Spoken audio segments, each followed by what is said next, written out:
Assalamualaikum warahmatullahi wabarakatuh. Perkenalkan, nama saya Mariska Wahyuni Tias dengan NIM 8580005597 dari program studi PGSD. Pada kesempatan kali ini saya akan melaksanakan tugas praktikum IPA dengan judul sifat cahaya. Nah, di dalam video ini saya akan melaksanakan dua praktikum. Yang pertama yaitu percobaan pemantulan cahaya, yang kedua percobaan pembiasan cahaya. Cahaya tergolong gelombang elektromagnetik karena cahaya dapat merambat tanpa zat antara atau medium. Nah, pada praktikum yang pertama saya akan melaksanakan praktikum percobaan pemantulan cahaya. Tujuan dari praktikum ini yaitu yang pertama menjelaskan sifat-sifat cahaya, yang kedua menjelaskan sifat-sifat bayangan yang dihasilkan oleh cermin, yang ketiga menjelaskan sifat-sifat cahaya yang dihasilkan oleh lensa, yang keempat menentukan fokus lensa cekung, yang kelima menentukan fokus lensa cembung. Alat dan bahan yang digunakan dalam praktikum ini yaitu yang pertama cermin datar, ada busur, cermin cembung, cermin cekung, ada lilin, alat tulis, tabel praktikum, celah cahaya, senter, penggaris, dan papan putih. Pemantulan cahaya pada cermin datar. Langkah pertama, saya akan melakukan pemantulan tanpa adanya cermin datar dengan susunan sebagai berikut. Saya akan menyalakan senter. Cahaya senter menembus celah cahaya. Dan di sini kita lihat tidak ada pemantulan cahaya, sehingga tidak menghasilkan sudut pemantulan cahaya. Langkah kedua, kita akan melakukan percobaan dengan susunan senter, celah cahaya, dan cermin datar pada posisi yang sejajar. Jarak antara senter dengan celah cahaya 20 cm, kan celah cahaya ke cermin datar 40 cm. Dapat kita lihat cahaya senter dapat menembus celah cahaya dan menuju cermin datar. Dan di sini cahaya memantul searah dengan cahaya yang datang dari senter.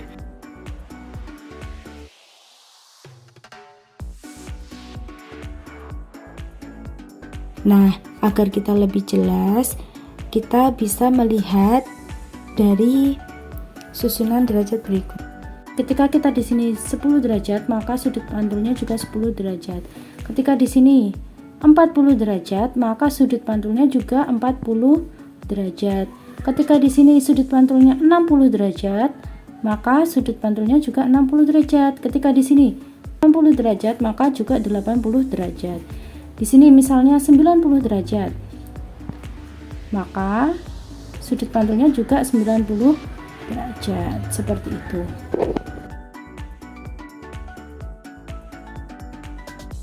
Saya akan meletakkan benda saya menggunakan lilin di depan cermin datar, dan saya akan mengamati benda itu. Akan saya geserkan di depan cermin datar.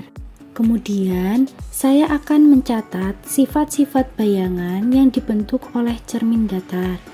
Saat saya meletakkan benda di depan cermin datar, bayangan yang terbentuk adalah sama besar, tegak, dan juga maya. Saat saya geser lilinnya, bayangan pun ikut bergeser sesuai dengan arahan saya. Ketika saya dekatkan, bayangan juga ikut mendekat. Ketika saya jauhkan, bayangan juga ikut menjauh. Lalu, ketika saya ukur menggunakan penggaris, jarak antara cermin dan lilin sama dengan jarak antara bayangan dan cermin. Di sini jaraknya sama, yaitu 10 cm. Jadi, bayangan pada cermin datar adalah maya, tegak, dan sama besar.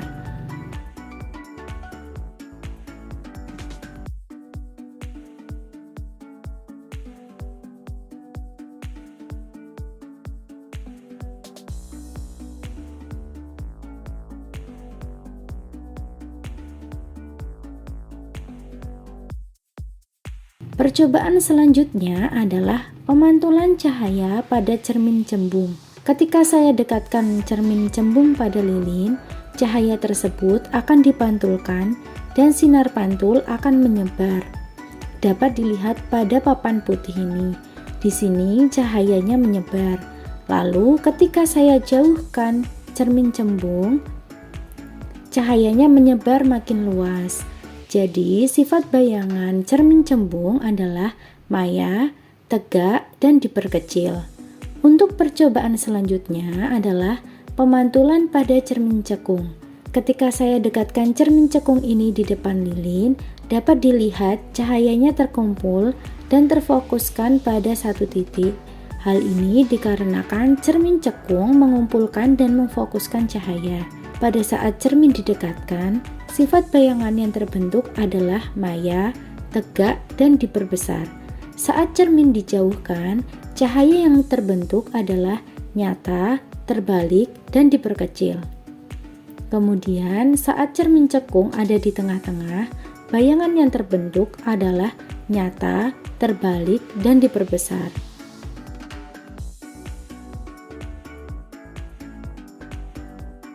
Selanjutnya, saya akan melakukan pengukuran jarak benda dan jarak bayangan pada cermin cekung.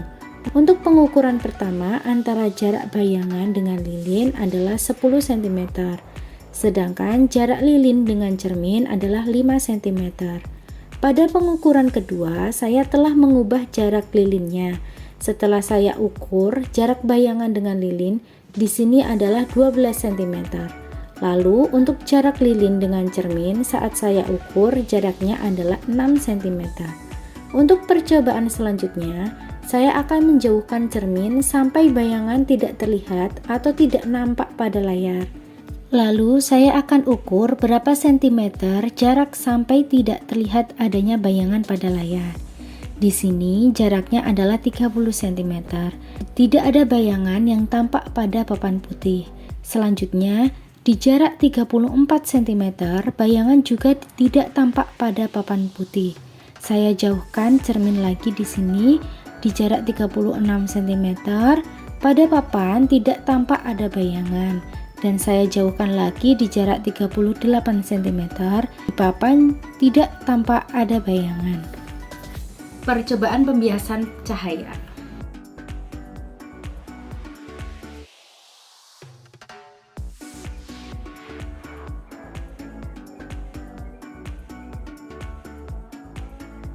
Saya akan menyalakan lampu senter dan mengamati dengan baik jalannya berkas sinar pada saat sebelum dan sesudah menembus teko kaca. Ini sebelum adanya balok kaca. Nah, karena tidak memiliki balok kaca, saya menggunakan teko kaca. Saya letakkan teko kaca di depan papan putih. Nah, hasilnya adalah cahaya terbias. Coba diangkat lagi. Nah, ini tadi kan dia fokus seperti itu ya cahayanya. Lalu ketika ada teko kaca, cahayanya membias. Lalu kita akan mengukur sudut datang dan sudut biasnya. Di sini saya menggunakan lensa cembung untuk mengamati sebuah huruf pada buku dengan jarak yang relatif dekat antara lensa dan huruf. Kemudian saya geserkan lensa perlahan-lahan menjauhi huruf sampai bayangan huruf menjadi sangat besar dan tidak tampak. Ini di 8 cm dia masih tampak. 8 cm dia masih tampak. 12 cm dia masih tampak. 14 cm dia masih tampak tapi buram. Nah, di 18 cm ini sudah tidak tampak. 18 cm dia sudah tidak tampak jelas. Ini di 18 cm. Ini lensa cembung dan layar. Nah, di sini saya akan mengukur jarak benda dan jarak bayangan dan mencatat sifat-sifat bayangan yang terbentuk oleh lensa cembung. Di sini saya akan mengukur jarak bayangan, jarak benda. Di sini jarak paling tajam. Jadi semakin mendekat dia akan semakin menjauh, tidak tajam ya, semakin mendekat. Semakin menjauh, dia bayangannya akan semakin tajam. Semakin buram, lalu kita akan, nah ini semakin tajam. Nah di sini makin buram lagi. Nah semakin pada titik tertajamnya yaitu di sini.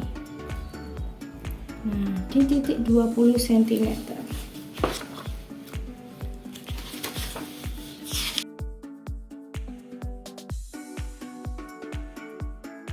Nah, di sini saya akan menggunakan sebuah lensa cekung untuk mengamati huruf pada buku dengan jarak yang relatif dekat. Kemudian saya geserkan lensa secara perlahan-lahan menjauhi huruf.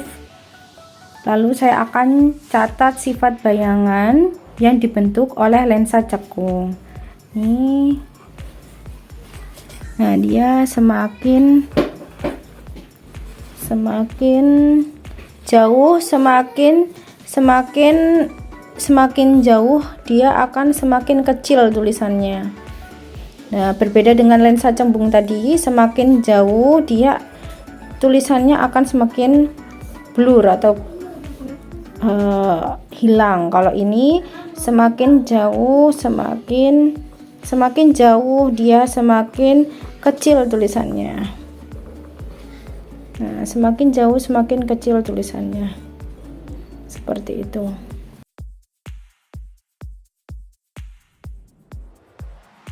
Sekian praktikum dari saya hari ini. Saya mengucapkan terima kasih kepada Ibu Arita Megadomani selaku dosen pengampu. Wassalamualaikum warahmatullahi wabarakatuh.